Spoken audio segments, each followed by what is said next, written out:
If you've ever noticed that you easily get short of breath or you can't fully expand your lungs sometimes, then today's video is perfect for you. I'm going to show you one incredible breathing exercise that can fix a whole host of problems with your breathing and lungs in just a few moments. Today's video is perfect for the following people: anyone who gets short of breath, anyone who can't fully expand their lungs when they go out and walk, anyone who feels anxious or stressed, and also anyone with neck or upper back pain. All of these people can benefit from today's exercise. So this is an exercise I taught to a patient recently who had all of the symptoms I just listed. When I assessed her, her rib cage wasn't expanding at all when she breathed, and she had something called dysfunctional breathing as well, which we're going to talk about in just a moment. Now, this is a really common problem. So many people have it, but the good news is dysfunctional breathing can be solved, and you can also improve the expansion of your rib cage to fix many of the problems we just listed. So you can do both of these exercises lying on your back in a nice, comfortable position on your bed. And the first thing we're going to do is work out where your breath is actually going to when it enters your body. So this is what I want you to do. You're going to take your right hand and put it on your tummy, and then you're going to take your left hand and put it here, on somewhere between your chest and your neck. You ideally want your palm to be on your chest and your fingers to be on your neck like this. Now stay completely relaxed and breathe in nice and deep, and then breathe out. And just pay attention to where you feel the movement. Is it underneath your right hand, under your tummy, or is it up here? Is it under your left hand, which is on top of your chest and your neck muscles? Now, when many people do this, what they find is that they don't notice any movement happening down here in their tummy, but they notice their chest rises and falls.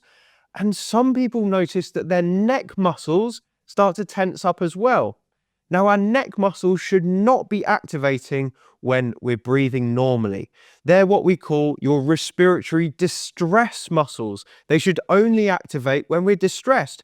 But for many people, they're stuck in a pattern of breathing where their neck muscles are trying to take over. It's almost like trying to force that breath in and out using these nice, big, strong muscles up here.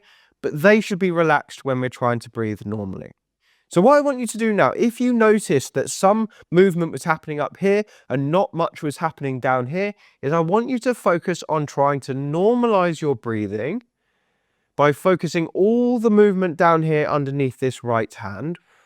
So we should notice the tummy rises and falls with each breath, whilst keeping this area completely still and relaxed.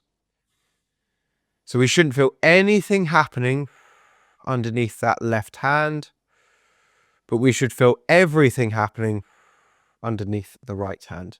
Now, if you found that you were a dysfunctional breather, spend a couple of minutes a day with your hand in each position, just paying attention to what's happening and trying to focus all of the movement down here while switching off all of the big muscles up here.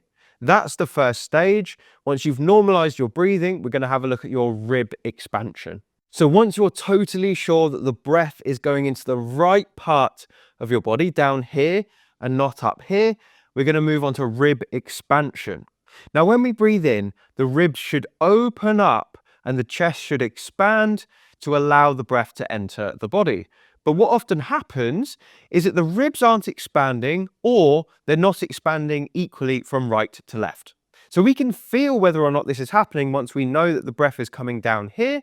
And we do this by lying nice and relaxed on your back and putting two hands not on your tummy, but just out here on your ribs. You want your hands in the same position on the left and the right side. Now, once you've got them in the right position, you're going to breathe in nice and deeply through the nose. And just feel which side is expanding more than the other, or if you're getting any expansion at all. So again, breathe in nice and deep, and then back out. So again, the breath is coming into the tummy, but you should feel some expansion here. Now, interestingly, when I do this, I feel more expansion on my left side than I do on my right. So here is the exercise I would do if that was the case for me. I would shut my eyes. I would pay attention to what's happening under my hands. And I'd just try and pay conscious attention to what's going on here and almost visualizing this side that wasn't expanding, visualizing it opening up and filling up like a balloon. Sounds really weird, but it works really well. So I'm going to show you how this works. So I've got my lungs empty. I'm going to breathe in.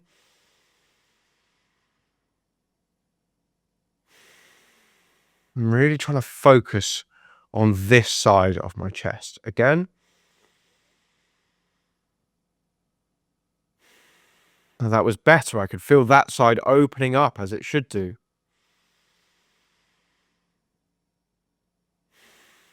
And just in that third breath there, it felt pretty equal from left to right, as if there wasn't a difference at all.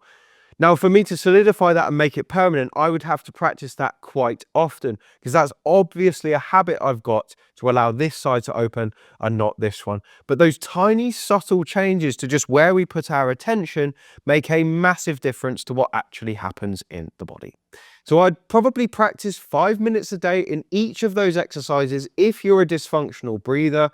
Hopefully that makes a massive difference to all of the problems we discussed. I've got tons more information about improving the issues we mentioned today in the video in my brand new book, Thriving Beyond 50. You can find it on Amazon using one of the links below. But otherwise, I'll see you again on the next one.